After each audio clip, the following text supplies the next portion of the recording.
Welcome to the Rapid Response RN podcast, helping you keep your finger on the pulse of your patient's condition with real-life stories from the front lines of nursing. This podcast can help you sharpen your assessment skills, improve your ability to recognize the signs and symptoms of your patient's decline, be inspired to speak up and advocate, and know how to jump into action to promote the best outcome for your patients. Hey everybody, I'm your host, Sarah Lorenzini, a rapid response nurse and educator who loves telling stories to teach critical thinking. I actually hadn't planned to record today's episode, but in light of recent events, I feel compelled to address this topic. As you know, my heart and the entire reason I had this podcast is to empower nurses with the knowledge and confidence they need to respond to any emergency. But what about when an emergency happens outside of the hospital, without your equipment or without your team? What if you witness someone collapse into cardiac arrest? What would you do? My heart goes out to Damar Hamlin and his family and friends. As I watched the video of Damar, a healthy, young, NFL-level athlete collapse on national television, my first thought was, oh my God, this could happen to anybody. No one was expecting that. I saw the expertise of the medical team resuscitating him and thought about how many sporting events I have watched from the stands, most of which just middle and high school games that do not have team physicians on standby. Do I know where the AED is at my kid's high school? Would I be able to pull it together and think clearly if it was one of my child's teammates that needed my expertise? While I do consider myself an expert in resuscitation, that would be a tough transition to go from mom in the stands to rapid response nurse in an instant. My hope for this podcast is that by the end of the episode, you will walk away with some knowledge about sports-related sudden cardiac events and consider what role you will play if you were to witness one occur, and be prepared to jump into action to save a life. Today, I've invited to the podcast an expert in sports medicine. Dr. Jeremy Alland is the team physician for the Chicago Bulls and has encountered serious sports-related injuries on the field before. Dr. Alland, welcome to the Rapid Response RN podcast. Oh, Sarah, so good to be here. Great intro. Those questions are awesome. I'm happy to get into those with you. Yeah, thank you so much for being with me for this discussion. So before we really dive into it, can you just tell me, what is your role as the team physician for the Chicago Bulls? Like, what do you do? It's the number one question I get anywhere I go when people find out what I do. So I guess we can go ahead and answer that. So so sports medicine is a field that I think people are pretty familiar with, although I think most people kind of associate it with orthopedics in general. There is a sports medicine that is actually out of medicine, and we call it primary care sports medicine. So it's a role in which either family physicians or internal medicine, emergency physiatry can do a fellowship and become sports medicine trained. And so, my 9 to 5 with an office is kind of like seeing orthopedic stuff, but with the teams, I handle a lot of the primary care. And so when you ask what I do with the Chicago Bulls, I handle almost anything that comes up with those athletes, especially on the medical side of things. And so on game day, I'm at about 65% of the games. I don't have to go to all of them. I have some people that can cover some games for me because it's too many. But I'm there, I'm in the locker room, and then also we have some seats that we sit in, and I work directly with the athletic training staff and the EMT people there if anything were to happen. And the best days are the ones where I get to just watch good basketball, and the worst days are the ones where I have to treat something medical. But that also includes things that are happening not only on game day, right? So there's things that come up in between or on practices, or people will have some form of illness, or we'll get some sort of injury to a body part or whatnot. Sounds awesome. What aspects do you feel like are most challenging in that role? Yeah, it's interesting. I think there's a lot of different aspects to the role. And again, I think medicine, when it comes to professional sports, is not 100% done the way that medicine is done when we're in a hospital or when we're in some sort of outpatient clinic. And I think most people would kind of assume that. But, there's a lot of factors that go into it, not only just with the medicine and the injury or the illness, but also, how much time is going to be missed, meaning they have to replace that person. Certainly the financial implications that are associated with it, whether it be for the team, but also for the player themselves.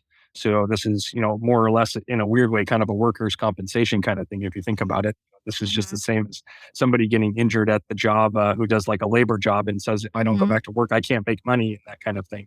So I'd say what's really challenging is kind of handling all those different aspects of it, but really at the end of the day, focusing on the player and making sure that their health comes first and giving them both.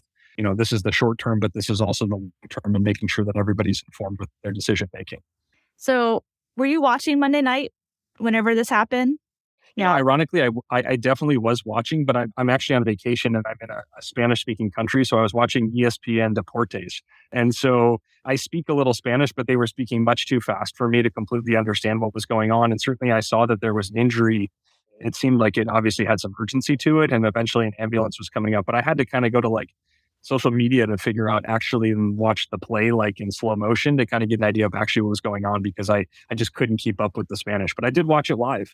Yeah. So whenever you saw it, even in slow motion, through your eyes as a sports metaphysician, like what did you see occur?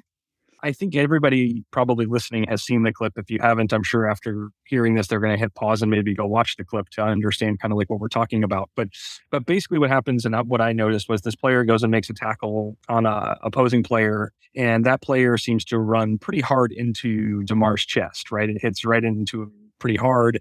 They hit the ground. Damar kind of rolls over him and gets up. And I think everybody at that point kind of was like, that's kind of weird that he gets up because I would say maybe a second later, he collapses to the ground and is more or less unconscious. You see him not moving and then the medical teams come out. And so, the first thing that crossed my mind when I saw the clip and I was watching actually with my wife at the time was like, that looks like Commotio Cordis. And so anybody who's familiar with that condition, kind of would be familiar with that aspect of things. And so that condition is blunt trauma to the chest.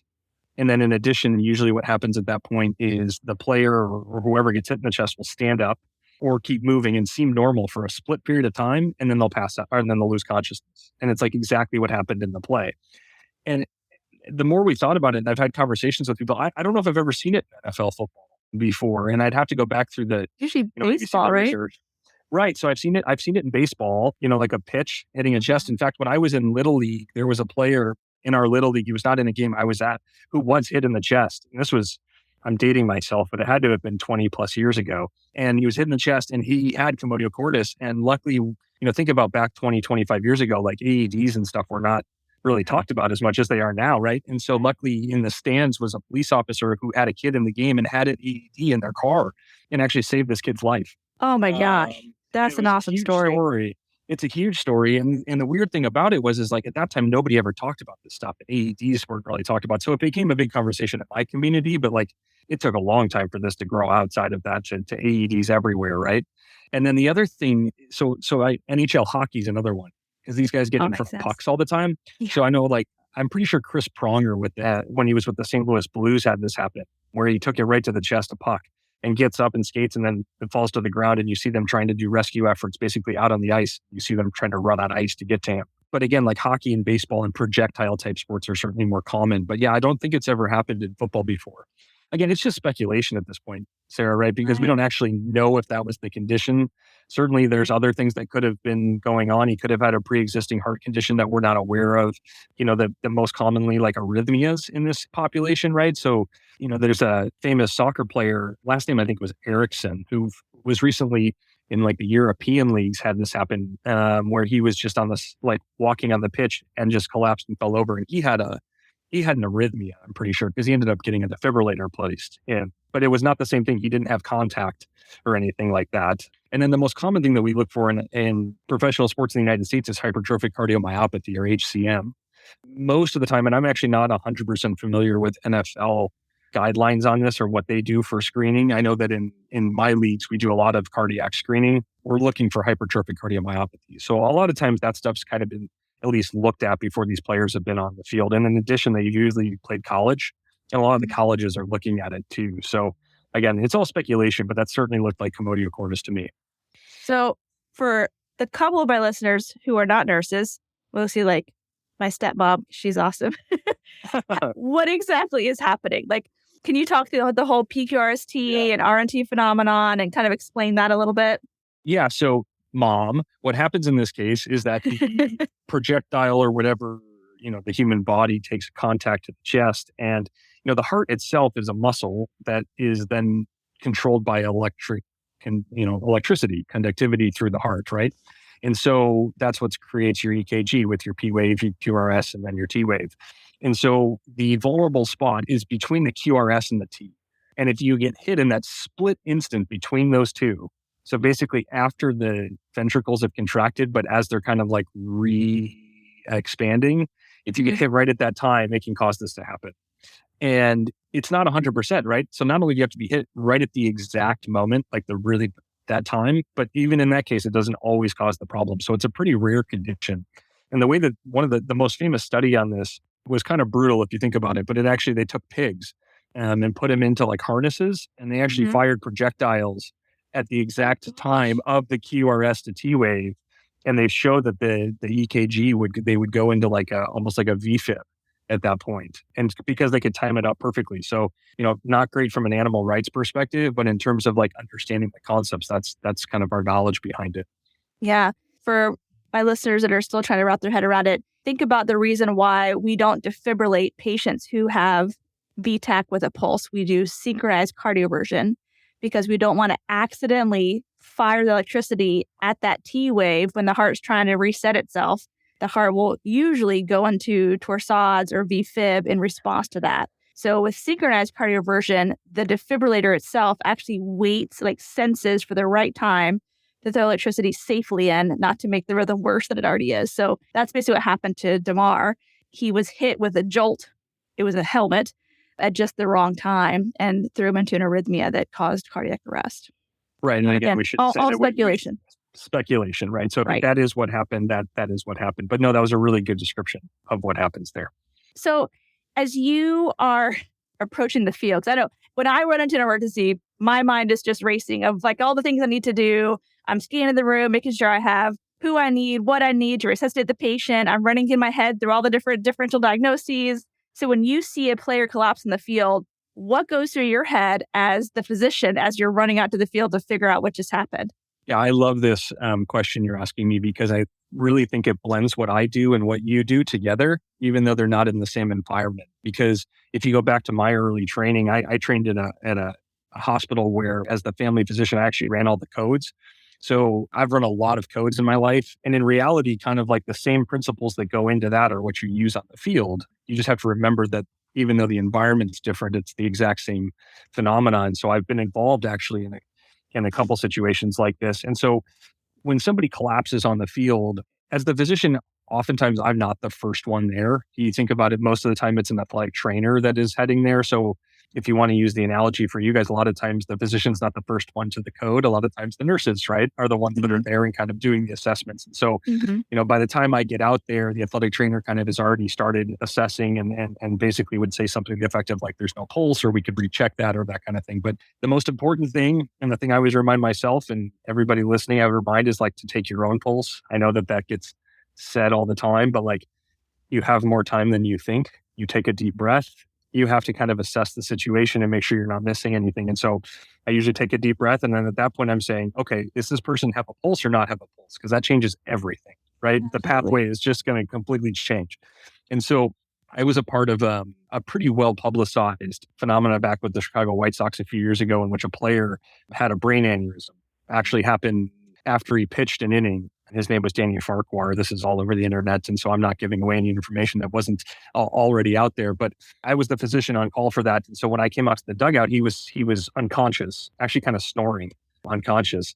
And so the first thing you have to do in that situation, again, is just, is there a pulse or no pulse? And so that's what you're doing, right? And so if you feel a pulse, now you're starting to talk about, why is this person unconscious? But at least I don't have to do CPR. I probably don't need to go like activate things like AEDs right away. Maybe have it obviously nearby, but that's going to change what you do. In this situation where more than likely, any other situation that don't have a pulse, you got to start compressions right away, right? And so you're starting compressions, and then usually, you brought this up in your introduction, I thought this was a really good point, but at the professional level, we have very, very regimented emergency action plans. We call them EAPs, in which we have them in documentation form, and they're published and sent to the league. And in addition, we have to like practice those. So we get together before the season starts, and we actually run through these simulations of like what we would do. And, for the basketball, like we're on the court practicing this and doing like, okay, which tunnel would we go to? Or like, where would we go from here? Great.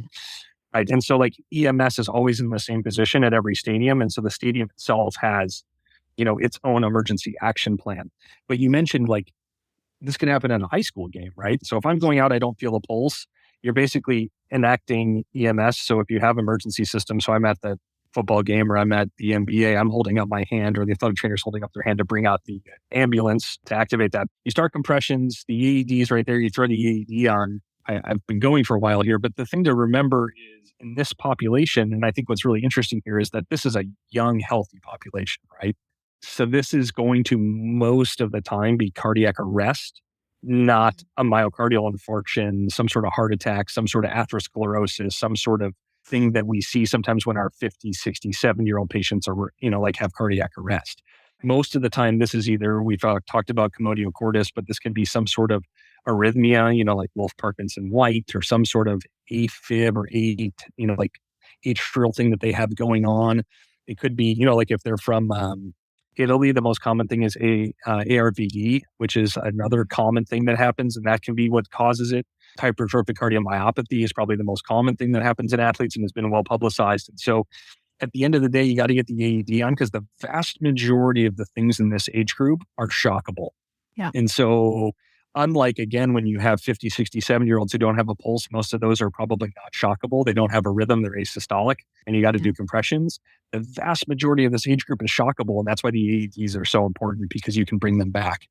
Can you speak a little bit, especially like to lay people or, brand new nursing students that are listening to my podcast, how in the world could he have gotten hit, stand up, and then collapse again? What was happening in those 15 seconds or so that he's able to stand and then collapse again?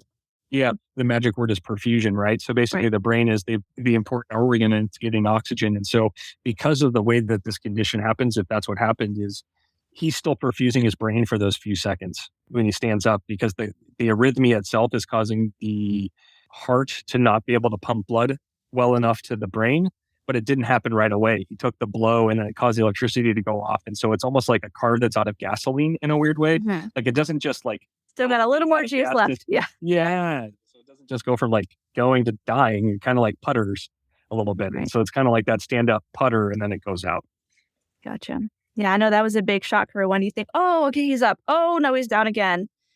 I feel so much for his teammates that must have just been so shocked to see someone their age, their level of health experiencing this. Oh, my heart goes out to them so much. So obviously, if I see an emergency occur at an NFL football game, I'm not going to rush the field and jump into rapid response nurse. There are people that can handle that. But if I'm watching my daughter's lacrosse game and I see a play go down, you better believe I'm running out there. What advice would you have for someone who's not the team doctor, but a mom or a dad with some medical experience? What advice would you have for them if they were to see a player collapse? Yeah, it's a great question. And also, Sarah, I've only known you a little while, but I do get the sense that if you were in an NFL football game and knew this was happening, there's a part of you that would want to go down and run it. Absolutely. So I know you're saying you wouldn't, but I'm sure there's a part of you that would want to. Yeah, so a couple of things. I mean, I'm a parent myself and a physician who does this for a living. And there's going to be times that I'm on the sideline and I'm not in my active role where this could happen. And again, it's the same concept of how do you kind of switch hats so quickly? And so the first thing I'd point out is because of the I don't know if marketing is the right word, but because of the public awareness of things like AEDs has been so emphasized in the past, 5-10 years, there are AEDs a lot of times around wherever sports are being played. Right. And so if somebody does go down, I mean, the most important thing is somebody needs to be calling 911. So, put on your code hat, right? So you're going to run the code and you need to be telling people what to do and kind of taking charge. When somebody takes charge and kind of acts like they know what they're doing, everybody else calms down. Yep. And so take charge, act like you know what you're doing because you do. Tell someone to call 911, obviously, and at that point, check if there's a pulse. But if at that point, I'm basically saying does somebody know if there's an AED around? Where's the AED and go get it and that sort of thing. And then maybe one of the other things I would say is it wouldn't be unreasonable when you get to games to think to yourself, is there an AED around? It may be a little bit paranoid sounding, right? Every game I'm going to go to for my 12-year-old, I'm going to be is there an AED around? But I don't know, don't switch off the medical brain completely. So it's not wrong to do that. Every time we show up to a game where I'm taking care of it, we ask, where's the AED? How do we get a hold of emergency medical? Do we have to call 911? Is there an ambulance nearby? As a parent, I don't think it's wrong to show up and say, is there an AED nearby? Or what would I do in an emergency, especially if you're somebody who's listening and has training, right? You just said it, if you had training. So in order of things, I'm taking control. I'm telling people I know what I'm doing. I've been here before. Somebody call 911 and please confirm with me once you've enacted EMS. I'm getting to the athlete. I'm taking a pulse, seeing if I need to do compressions right away, or if this is something where like they have a pulse and we just need to maybe secure an airway and make sure everybody like is at C-spine, or something where I just need to make sure that we're stabilizing. And then I'm saying, if somebody knows where the AED is, go grab that. And basically at that point, you've probably done the most of the work you need to do, because you're either starting those compressions and doing CPR, which again, hands-only CPR has been shown to be very effective. And I think a lot of people are afraid of doing CPR because they don't want to have to do the breaths. And I think the American Heart Association was very smart by putting out that hands-only CPR information, because the compressions are the most important. And are breaths important? Sure, it's great to oxygenate, but like the hands are so important. Yeah. I wanted to throw in there's an app called Pulse Point AED that actually has, it's almost like GPS. You type in your location or like ping your location, it'll tell you all the AEDs that are around you, like how far away they are from you. So if anyone wants to download that, it's free. Pulse Point AED. I have it on my phone just in case. That's awesome. It's kind of like if you had to like find a gas station or like charge your car if you have an electric car or something. It's Yeah, exactly. Just to save someone's life. So a little even more important. One thing that I like to stress whenever I'm training a new rapid response nurse is, even if you're the best person at doing CPR, in an emergency, you might not be the person that should be doing CPR. A lot of people can do CPR. What a lot of people can't do is think about all the things that have to happen in an emergency. Like you said, who's calling 911? Someone needs to be getting the AED. Someone needs to be getting a history from the family. Like, lots of things have to happen at one time. And if I'm so zoned in to doing good quality CPR that I can't think of those other things, I'm actually doing the patient disservice. So as the medical person, maybe you do have to do the CPR or at least initiate it, but you can pass that off to someone else and make sure everything else is being taken care of. So if I were to run out to the field, I would announce myself, I'm a rapid response nurse. I need you to do this. I need you to do this. I need you to do that. Just like you said, delegate. That is so important. If the person doing CPR is sucking, then sure, jump in. But if you're so winded doing compressions that you can't think to what else needs to happen, that's not what's best for the patient. I think that's such a good point, Sarah. A big takeaway to people who are potentially running to an emergency in the future outside of their comfort zone of the hospital with their team. Yeah, and you can teach CPR pretty quickly too, right? You can tell somebody like, you need to be pushing this hard. Okay, you need to be pushing harder. You need to be pushing faster. Think this song in your head, right? Staying Alive or whatever. And you can move on and do something else. But those are such good points, Sarah. That's the thing that as physicians we have to learn when we're doing codes, right? When we're showing up to rapid responses, is that at some point, like, we show up and we have to be the captains and we're not actually doing things with our hands, which sometimes feels weird. But at the end of the day, like, if everybody's looking around like, who's in charge and what do we do next? It's chaos. And if somebody speaks up and says, this is what we're doing, I need you to do this and you to do this, everybody kind of like turns into this awesome team. And it turns into this, like, in a weird way, almost like beautiful poetry of something that's happening, although obviously not a perfect situation. Right. Well, to my listeners, I hope this is helpful to you. Just realizing that your skills are needed outside of the hospital. This could happen to anybody, even healthy people. Hopefully not this happens to you, but what if it's one of your child's teammates or your child that you have to respond to? So being aware, where is the closest AED? What is my role going to be if something happens? Am I going to run out there and take charge? Am I going to step in line to do compressions? Like, what are you capable of, and be prepared to do that? Because again, this could happen anywhere, anytime. So Dr. Alland, aside from being a sports medicine physician, you also have a podcast. Can you just quickly tell my listeners about that because they wanted to check it out? I do. Yeah. Thanks for bringing it up, Sarah. Yeah, that's how you and I connected, actually. So my podcast is called Your Doctor Friends, and it's me and my colleague, Dr. Julie Bruni. We're both physicians for, again, the Chicago Bulls, Chicago White Sox, and we do primary care sports medicine. And the goal of the podcast really is to answer all those questions you have for your doctor friends. Like, we get texts and phone calls all the time about, like, what do I do with this? Or like, should I go see a doctor for that? Or like, what's this weird thing on my left leg or whatever? And so we're really trying to answer some of those, common questions that people have. And so you can find us anywhere, Apple Podcasts, Spotify, whatnot. We have our website, yourdoctorfriendspodcast.com. Check us out. Yeah. That's awesome. Well, I'm glad you have that podcast because I sure get those texts all the time as a nurse. Sarah, can I send you a picture of my rash? I'm like, oh, gosh. Yes. Yeah, right. But yeah, I'll answer those questions. Yeah, right. Not my expertise, but I'll do my best. Yeah, well, thank you so much for being on my podcast. It's been a very important discussion. I know it's going to be helpful to so many. Any closing thoughts before I let you go? No, I really enjoyed being here. Hopefully this was helpful. Certainly people can reach out to us through our podcast or through this if there's more questions, but I was really happy to be here and talk about this with you. Awesome. All right. Well, thank you so much, Jeremy. Have a good rest of your night. All right, Sarah, thanks. Bye-bye. Well, that's it for today's episode. If you like this podcast, I'd love to hear from you. You can shoot me an email with questions or comments, and it would mean so much if you could take a moment to write a review on iTunes, as this helps more listeners find this podcast. Thanks for listening, and I hope you learned something that will save a life. Remember, nursing is a team sport, so trust your intuition and don't give up advocating until you are confident you've done what's right by your patient. You've been listening to the Rapid Response RN podcast. The views and opinions expressed on this show are that of Sarah Lorenzini and hers alone. They are not intended as medical advice and should not take the place of your institution's policies or procedures. Evidence-based practice is ever-changing, and your patient's care should reflect the current best practice. If you want to get in contact with Sarah, you can find her at rapidresponsernpodcast@gmail.com or on the Rapid Response RN Podcast Facebook page, as well as the podcast website, rapidresponsern.com.